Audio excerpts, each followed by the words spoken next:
This is the first in a series on law and government. Picture this. You're arrested, handcuffed, and sitting in a cold interrogation room. The fluorescent lights buzz overhead as detectives lean across the table, demanding answers. In that moment of fear and confusion, 4 simple sentences stand between you and potential self-destruction. These aren't just words. They're your constitutional lifeline born from one man's fight for justice that changed American law enforcement forever. The year was 1963, Phoenix, Arizona. A young Mexican-American man named Ernesto Miranda was about to become the unlikely hero of one of the most important Supreme Court cases in American history. But his story begins not with heroism, but with a crime that would expose a fundamental flaw in our justice system.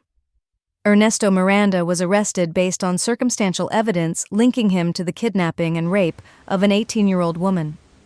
What happened next in that Phoenix police station would echo through courtrooms across America for decades to come. Miranda was interrogated for 2 hours without being told he had the right to remain silent or the right to an attorney.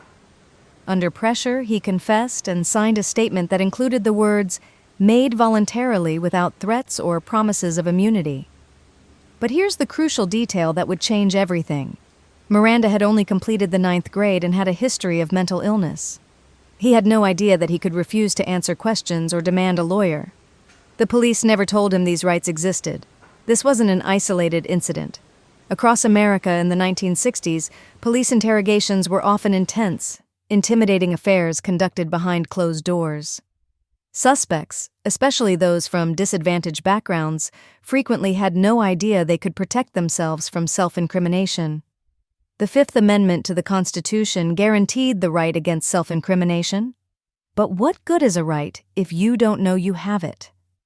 The atmosphere of police interrogation is inherently intimidating and can undermine a person's ability to make free choices about whether to speak.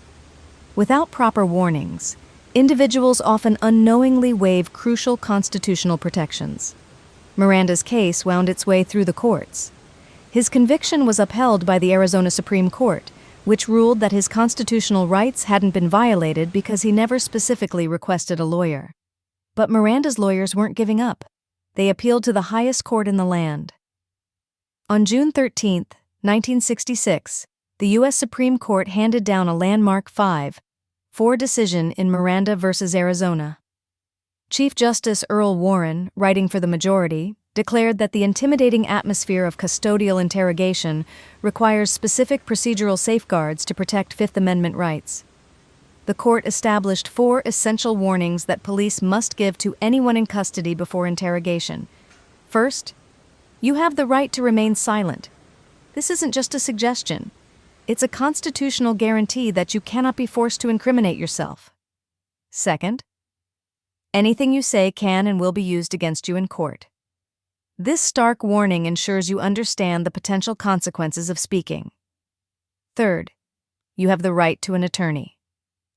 Legal representation isn't just for the wealthy. It's a fundamental right for everyone. Fourth, if you cannot afford an attorney, one will be appointed for you. This ensures that economic status doesn't determine access to justice. But why are these warnings so crucial? Invoking Miranda rights is one of the most important things you can do if you're ever arrested. These warnings serve multiple vital functions. They protect against coerced confessions. Police interrogations can be psychologically intense, and without knowing their rights, suspects may feel compelled to speak even when it's against their interests. They level the playing field. Law enforcement officers are trained professionals who understand the legal system. Miranda warnings ensure that ordinary citizens have access to the same legal protections, regardless of their education or background. They preserve the integrity of the justice system. When confessions are obtained fairly, with full knowledge of rights, they carry more weight and legitimacy in court. The Miranda decision didn't just change police procedures, it transformed American culture. Those familiar words have been recited millions of times, from big city precincts to small-town sheriff's offices. They've become so embedded in our collective consciousness that most Americans can recite them from memory, thanks to countless TV shows and movies. But Miranda rights aren't just television drama, they're a living, breathing protection that continues to shield Americans every day. When law enforcement complies with Miranda requirements, it fosters trust in the system and protects against the state's abuse of power. However, the fight for Miranda rights didn't end in 1966. Over the decades, courts have carved out exceptions and limitations. Police don't need to give Miranda warnings for spontaneous statements or in certain emergency situations. The warnings only apply during custodial interrogation, when someone is both in custody and being questioned. Some critics argue that Miranda warnings help criminals escape justice, while supporters maintain they're essential for protecting innocent people from wrongful conviction. What's clear is that these rights remain as relevant today as they were nearly 60 years ago. Ironically, the Miranda decision had little immediate impact on Ernesto Miranda himself. He was retried using other evidence and convicted again, serving several years in prison. After his release, he became something of a local celebrity in Phoenix, even autographing Miranda cards that police officers carried to ensure they recited the warnings correctly. Tragically, Miranda was killed in a bar fight in 1976. When police arrested a suspect in his murder, they read him his Miranda rights, the very rights that bore Miranda's name. The suspect exercised his right to remain silent, and the case was never solved. Today, Miranda rights stand as one of the most important protections in American criminal justice. They represent the principle that knowledge is power, and that every person, regardless of background or circumstances, deserves to know their constitutional rights when facing the awesome power of the state. The next time you hear those familiar words, you have the right to remain silent. Remember Ernesto Miranda, a flawed man whose case created an enduring shield for justice. Remember that these aren't just words on a police card, but fundamental protections that preserve the balance between law enforcement's duty to investigate crime and every citizen's right to due process.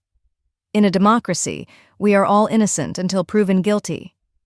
Miranda rights help ensure that this presumption isn't just a legal theory but a living reality that protects us all.